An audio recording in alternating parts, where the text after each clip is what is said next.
C'est un bateau qui fait 11 mètres de long pour 3,50 m de large, qui permet d'accueillir 30 plongeurs. Le poids du bateau, c'est 4 tonnes. Et il permet d'embarquer voilà, un poids de entre 100 et 120 kg par plongeur, en tenant compte du plongeur, de son équipement et du fait qu'il va mouiller son équipement, parce que quand il va revenir tout mouillé, donc il va ramener de l'eau.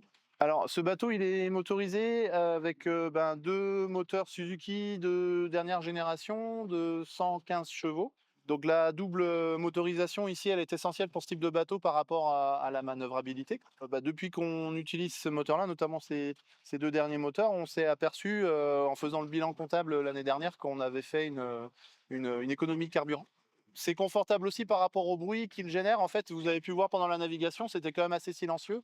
Et même si j'avais été légèrement plus vite, on n'aurait pas beaucoup plus entendu les moteurs, quoi. Le premier bateau qu'on récupère avec justement une commande électrique. D'un point de vue sécuritaire, déjà c'est intéressant parce que c'est beaucoup plus facile pour débrayer le moteur. Le confort de pouvoir utiliser soit une seule commande pour commander les deux moteurs en même temps, ou alors de pouvoir séparer la commande, un moteur ou l'autre moteur en fonction des manœuvres qu'on a besoin de faire. Ce qui permet, malgré un énorme volume à déplacer, de pouvoir le manœuvrer assez facilement et de manière presque autonome en fait.